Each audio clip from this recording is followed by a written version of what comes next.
We're learning more about an ICE agent injured in the line of duty yesterday. ICE saying that officers were conducting a traffic stop. This was outside of Chicago, at which point a suspect resisted and attempted to drive into that arrest team, dragging the officer as the suspect was trying to flee the scene. The officer discharged his firearm, fearing for his life. Both were brought to a nearby hospital where the suspect was pronounced dead.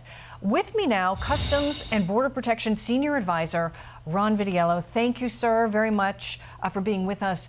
Your thoughts on what has happened here with this ICE officer forced to defend himself? Thanks for having me, Molly. This is a reminder of how dangerous and the dangers the frontline faces in merely just doing their job. We are prayerful that this officer is going to make a full recovery and return to duty soon. But let's remind everybody the choices that everyone made here. The loss of life is a set of choices that this individual made.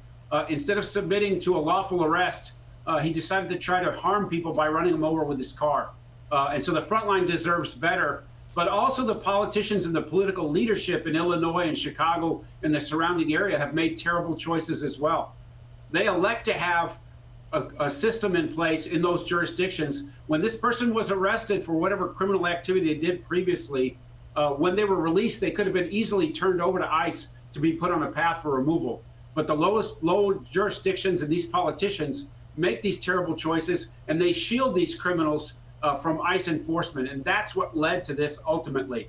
That on top of the propaganda and the rhetoric, when you have responsible or irresponsible politicians in this case, calling ICE the Gestapo, saying that what they're doing is kidnapping or disappearing people, when all they're doing is trying to do their job. And their job leads to the overall health and safety of the people of Franklin Park and the surrounding area of Chicago. That's what they're trying to do out there. And again, we hope this agent makes a speedy recovery. Absolutely. Our thoughts are with this agent, and also a reminder that our ICE agents, face unpredictable dangers when they go into situations and try to apprehend their targets in each of these cases.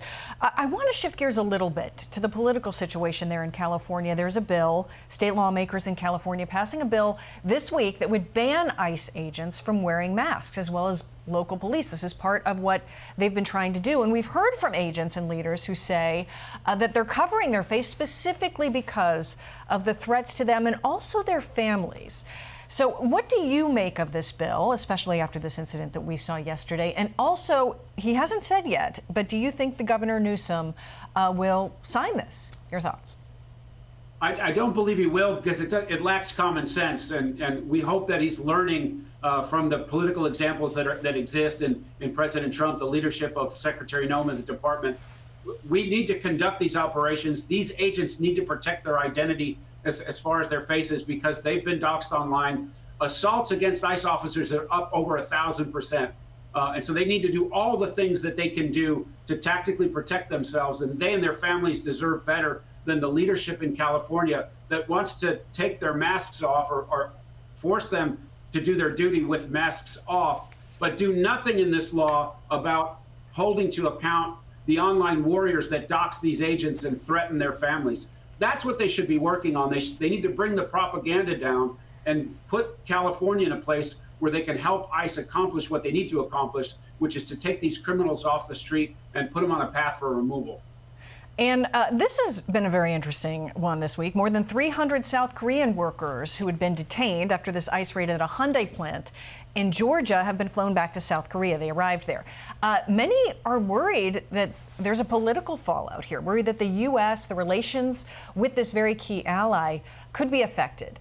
What message do you think the raid sent? Well, the message is to the employers, right? We have a foreign policy and a trade policy underway that allows and encourages manufacturers to return to the United States because they want to sell those products in the United States. Those manufacturing jobs should be for the working class in the U.S. And if companies like Hyundai and their contractors need specified skills to get these factories up and running, that's fine. There are visas specifically authorized under the law for them to do their jobs, to conduct this activity, to increase this commercial growth in the manufacturing sector, all doing it legally. Hyundai makes plenty of money in the American market. They can play by the rules. So they have to make better choices. If they need specialized skills in those factories, they can import that skill on legal visas into the United States. They don't need people coming here as a fake visitor to work in these factories, thereby removing the ability for Americans who live in that neighborhood to go to those factories and apply for jobs. And so these choices have to be regulated by the law. And again, if we're going to encourage manufacturing, that manufacturing and immigration overall should be a benefit to the American citizens. It's not supposed to be a benefit for South Korea. It's not supposed to be a benefit for the companies or the individuals. It's supposed to benefit America. And the relationship between South Korea and the U.S. is strong, and this will be a blip on the larger screen, in my opinion.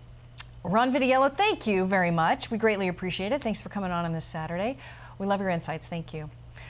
Click here to subscribe to the Fox News YouTube page to catch our hottest interviews and most compelling analysis. You won't get it anywhere else.